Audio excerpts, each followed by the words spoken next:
welcome back. Today is an exciting day because we are taking the pickles out, and they're looking great.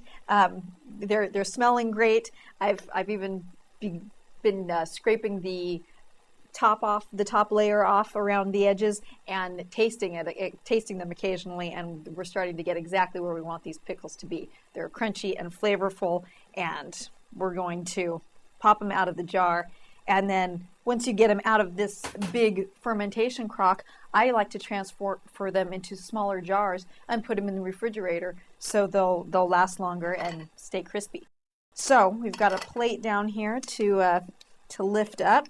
And actually, sometimes it's good just to have a spoon on hand. I've been scraping the top layer off regularly, but sometimes you'll get a kind of white layer of a little bit of, bacteria that you want to scrape off the top, just so it doesn't fall down when you lift that plate up.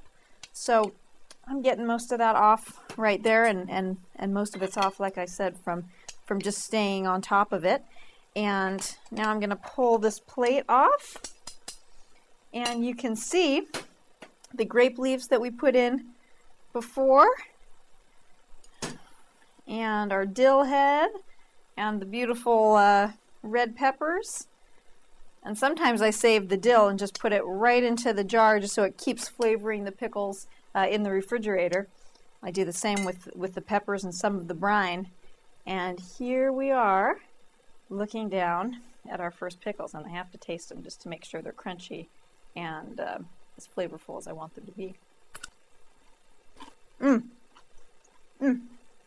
Really good. The thing I like about making my own pickles is you can make them less salty. Sometimes the ones I buy in the store I find a little too salty. When you make your own brine, you get the sour without having to have an excess of salt. So these are a really nice flavor, a little spice to them from the garlic and pepper, but not too salty for me. So I really like that. Nice and crunchy. So you just start pulling your now pickled cucumbers out and getting them into a jar. And I always like to top the jar off with the brine so that they sit in, they keep soaking up the flavor the whole time that they're in there. And you can use your hands to do this, or if you don't want to get your hands all wet from the pickling solution, you can use tongs. And these make great gifts when you have a jar of homemade pickles with either cucumbers from a farmer's market or from the store, or better yet, from your own garden. And you make pickles and give somebody a jar. It's pretty special.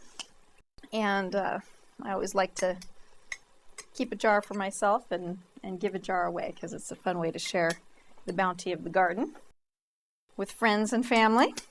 So, once you kind of get your pickles packed in, you'll just want something to scoop out some of the mixture with and top off your pickles.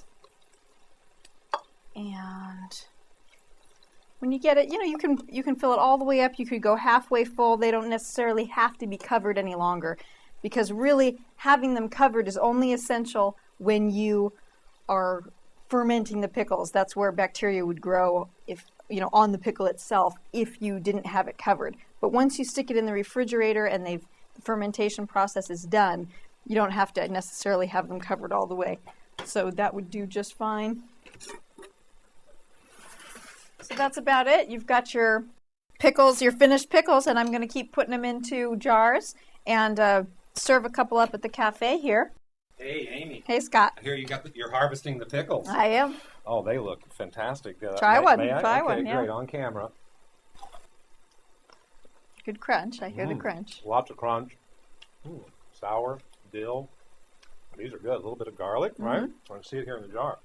Well, these are great pickles, Amy. Cool. And my advice to all our viewers, if you have a garden and you're getting your early cucumbers, start making them into pickles.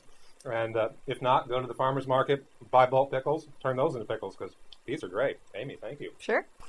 If you have any questions or comments, please leave them right here on the website. And remember, the eating gorilla always comes in peace.